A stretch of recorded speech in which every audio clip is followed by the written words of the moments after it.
1 अगस्त से रात 8:30 बजे सोनी पर। आप हमारे भी लल्ला का नामकरण कर दो ना।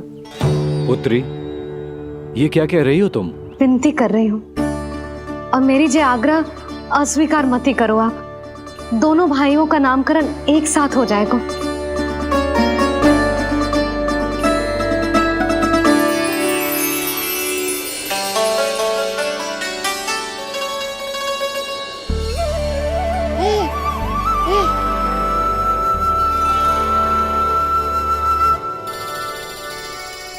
कितने प्यारे और निर्दोष बालक हैं।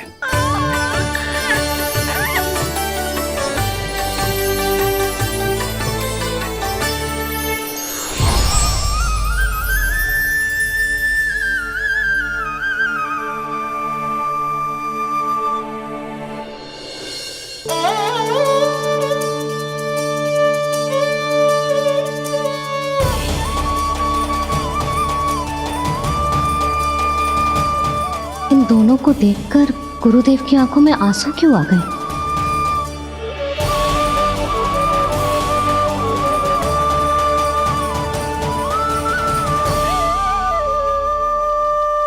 ये क्या कर रहे हैं ऋषिवर? संभालिए अपने आप को, नहीं तो मेरा रहस्य खुल जाएगा आज। अरे ऋषिवर, हाथ मत जोड़िए। इससे पहले कि गड़बड़ हो जाए, अपनी नमस्कार मुद्रा को आशीर्वाद मुद्रा में बदल दीजिए। बात को समझिए। मैंने ये अवतार मैया और लल्ला के अद्भुत संबंध का अनुभव करने के लिए लिया है, पर आपकी भावुकता के कारण यदि मैया को मेरा सत्य पता चल गया तो ये संबंध ही बदल जाएगा।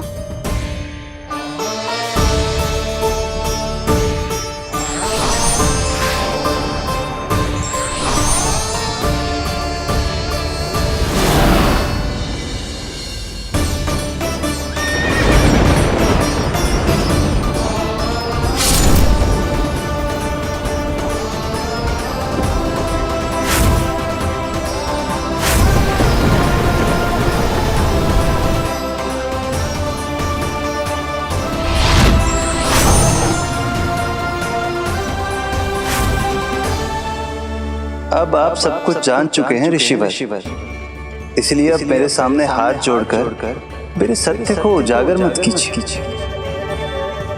अपने शिष्य वसुदेव के पुत्र के रूप में मुझे आशीर्वाद दीजिए।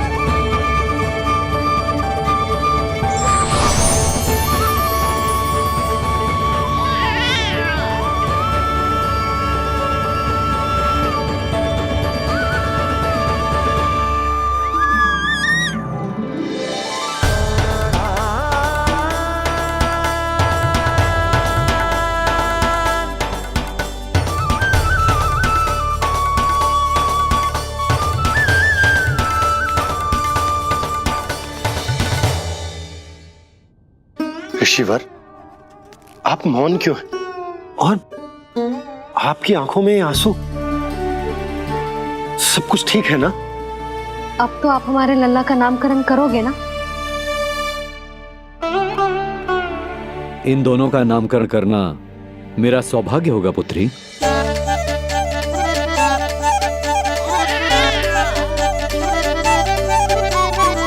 परंतु ये गोपनीय रूप से करना होगा।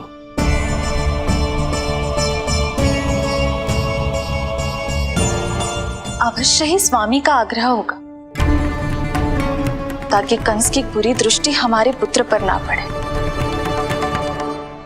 ये तो बहुत महान ऋषि हैं, इन्हें कंस के अत्याचारों के बारे में अवश्य पता होगा।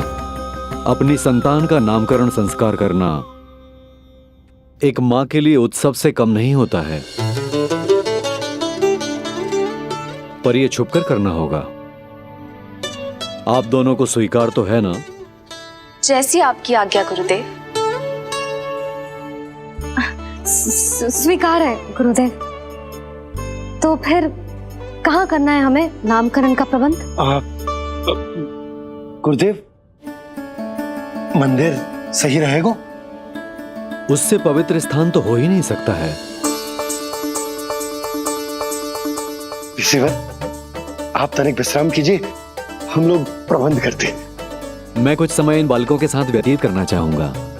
ये तो इनका सौभाग्य होगा। हमें आज्ञा दीजिए।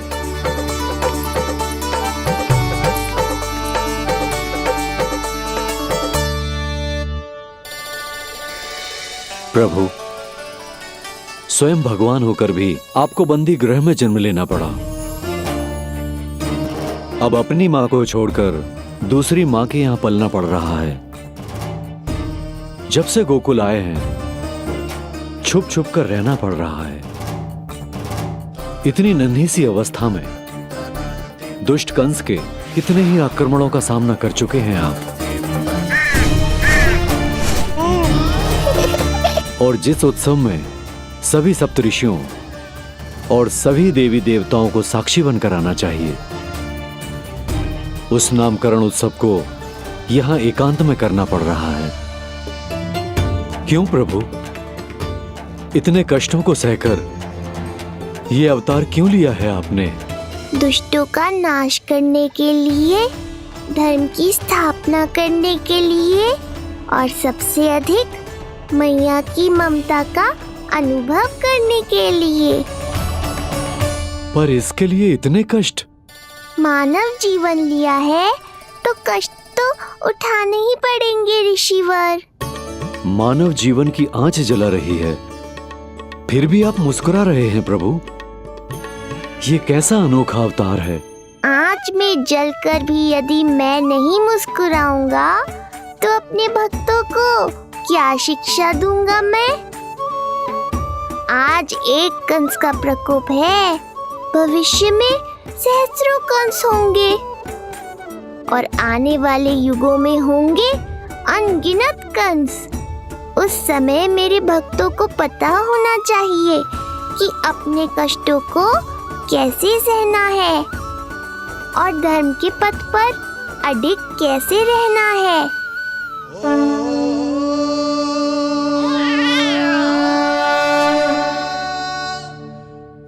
आप धन्य हैं प्रभु। देखा अस्ति, जब सिंह दहाड़ता है तो वन के सभी जीव जंतु इकट्ठे हो ही जाते हैं। वो सब जो मेरा विश्वास पात्र होने का अधिकार और ये सिंहासन पाना चाहते हैं, सामने आए।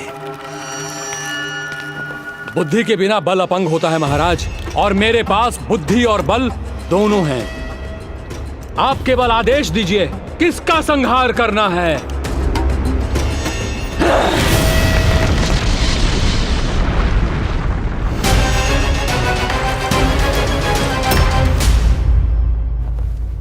सारी तैयारी हो गई।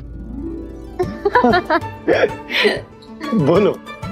आप गुरुदेव को बुला लो, मैं रोहिणी जीजी और बालकों को ले आती हूँ। यशोदा, तुम रुष्ट तो ना हो ना मुझसे? मैं भला रुष्ट क्यों होने लगी? नहीं, तुम जो उत्सव बड़े धूमधाम से करना चाहती थी और बहुत प्रसन्न हूँ मैं कि हमारे लल्ला का नामकरण स्वयं ऋषि गर्ग पूरे विधि विधान से कर रहे हैं। मैं समझ गई, उत्सव बड़ा हो या ना हो, प्रसन्नता बड़ी होनी चाहिए। अरे मैं तो इतनी उत्साहित हूँ कि दोनों भाइयों का नामकरण आज के शुभ मुहूर्त पे हो रहा है। तो इससे पहले जो बीत जाए, जाओ। आप ही बुला लो।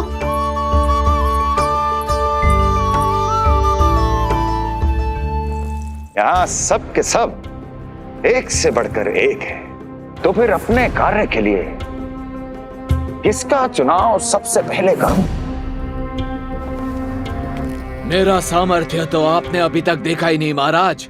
चुटकी बजाकर शत्रुओं का विनाश कर सकता हूं मैं।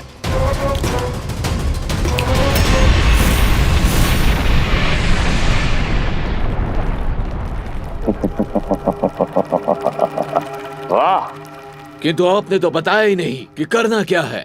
वध, वध करना है, एक नवजात बालक का वध। उसे साधारण बालक मत समझना। गोकुल में नंद के घर पल रहा वो बालक विष्णु का अवतार है।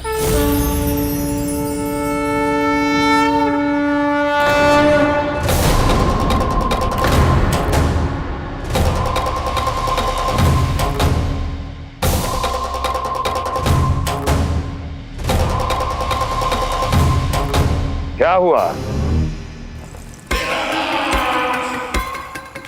इतना सन्नाटा क्यों छा गया? क्षमा कीजिए महाराज, पर मैं नन्हे बालकों के साथ हिंसा नहीं करता। विष्णु अवतार बड़ा छलिया है महाराज, मैं उसका मुख भी नहीं देखना चाहता।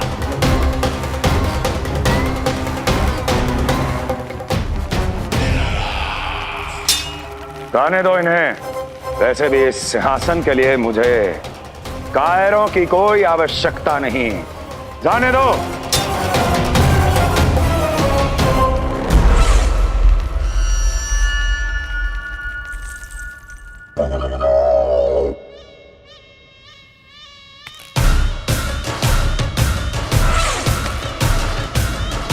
दुर्जन, क्या कहा था मैंने कहा था केवल वही आए जिनके हृदय में साहस का ज्वालामुखी धधकता हो, जिनकी तलवारें पर्वतों का सीना चीरने के लिए व्याकुल हो, जिनकी संकल्प शक्ति इतनी दृढ़ हो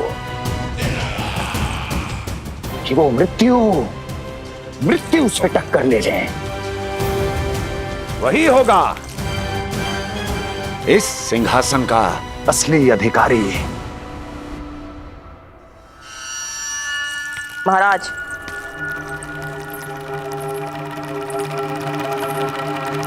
ना तो आपके दिए इस सम्मान का कोई मूल्य रह गया है और ना ही आपके भय का। अभी अभी आपने ही कहा था ना कि जब वन में कोई सिंह दहाड़ता है तो उस वन के सभी जीव जंतु एक जगह एकत्रित हो जाते हैं, परंतु उसी वन में जब कोई बब्बर सिंह दहाड़ता है तो वही जीव जंतु भय के मारे इधर उधर भागने लगते हैं। निश्चित ही वो बालक इन सब के लिए बब्बर सिंह बन चुका है। उसका भय हमारे साम्राज्य की नींव हिला रहा है महाराज।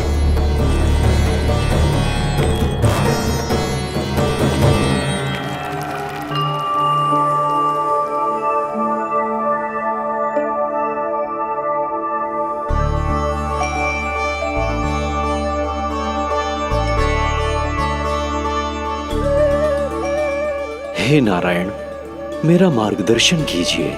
हे मां सरस्वती, मुझे आशीर्वाद दीजिए ताकि मैं दोनों बालकों के लिए सर्वोत्तम नामों का चुनाव कर पाऊं।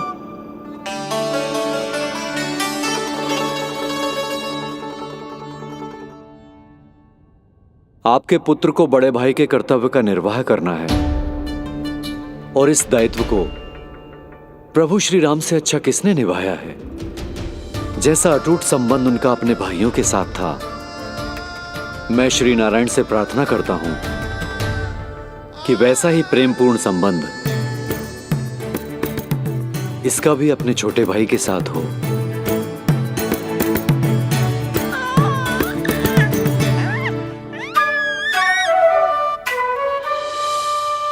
इसीलिए इसका नाम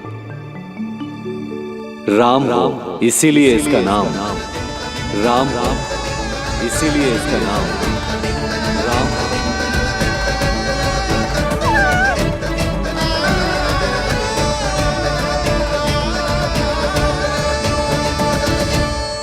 बड़े भाई में आदर्श, न्याय, संकल्प बल के साथ साथ शारीरिक बल भी होना चाहिए।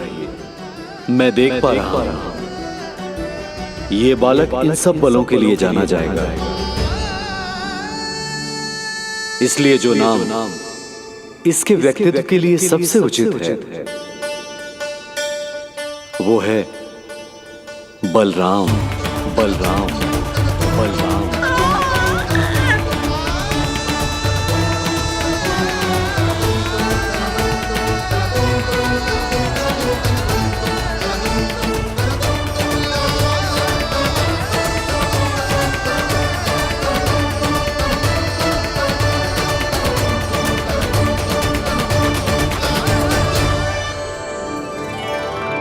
बलराम।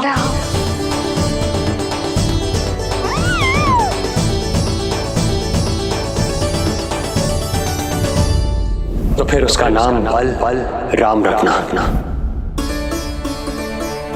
कैसा अद्भुत संयोग है रिसीवर। जब इसके जन्म की सूचना देने मैं वसुदेव भैया के पास मथुरा गया था, तब उन्होंने भी यही नाम रखा था, बलराम। ये संयोग नहीं, नारायण की इच्छा है नंदराज। बलराम से अधिक उपयुक्त नाम इस बलराम के लिए कुछ और हो ही नहीं सकता है। पर मैं तो दाऊ कहकर ही बुलाऊंगा इन्हें, बलदाऊ।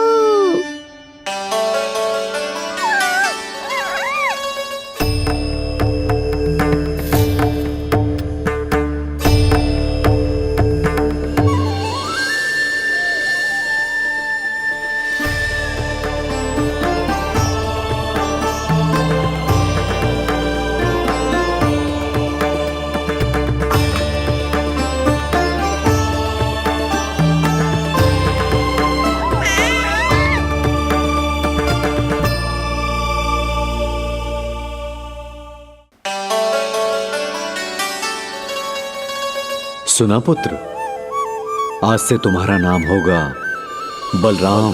बलराम बलराम।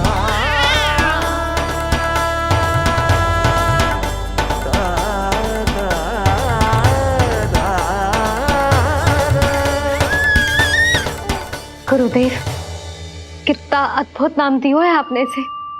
अब मेरे लल्ला को भी ऐसा ही कोई उत्तम सा नाम दे दो।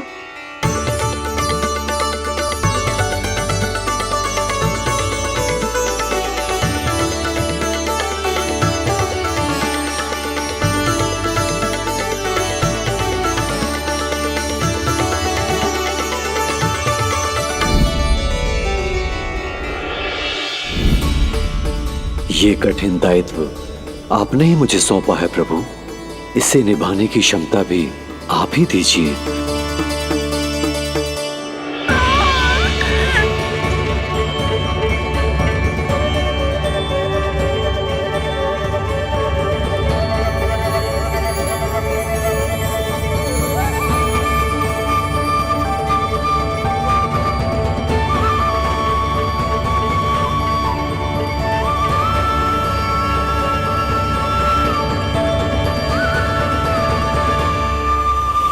कृष्ण कृष्ण कृष्ण कृष्ण कृष्ण कृष्ण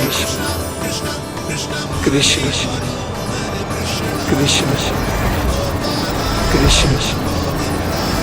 कृष्ण।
कृष्ण कोई साधारण शब्द नहीं है।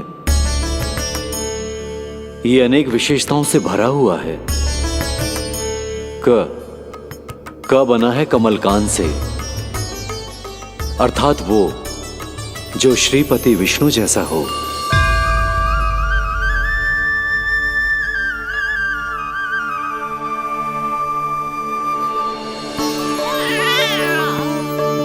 री की उत्पत्ति हुई है श्री राम से, अर्थात वो जो सबके हृदय में बस जाए। श ऐश्वर्य के स्वामी विष्णु के लिए, अर्थात वो जो समृद्धि लेकर आए।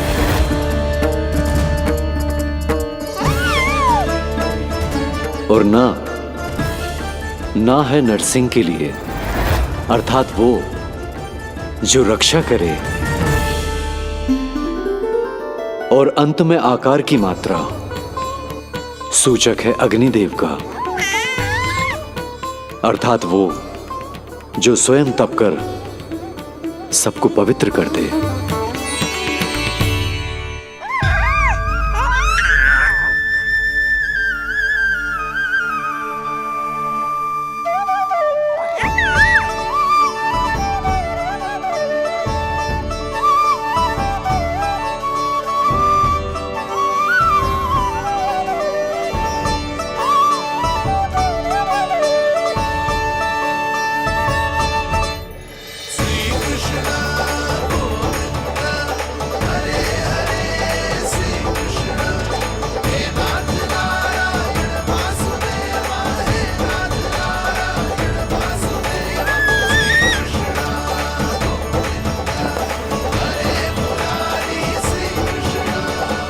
आज से तुम्हें सारा संसार जिस नाम से पहचानेगा वो नाम है कृष्ण। वो नाम है कृष्ण। वो नाम है कृष्ण। वो नाम है कृष्ण।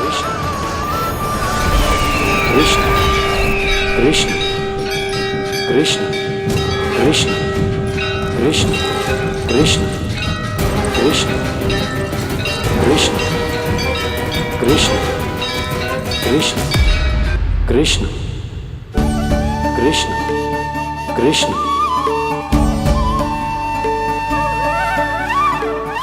यशोमती मैया के नंद लाला, यशोमती मैया के नंद लाला। असुरी कार्य करने वालों के लिए कृष्ण नाम का अर्थ एक और भी होगा। वो घनी अंधेरी रात जिसमें इसने जन्म लिया,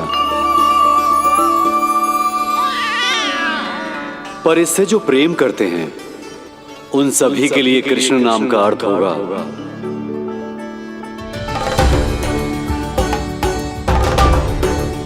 अतुलनीय सुंदरता और अथाह प्रेम।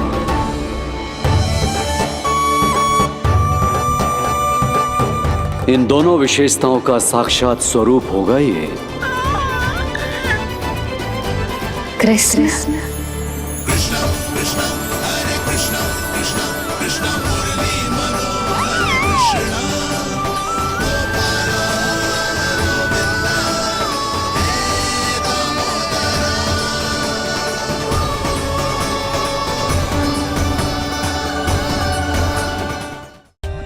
For more updates, subscribe to our channel, click the show links and enjoy watching the videos.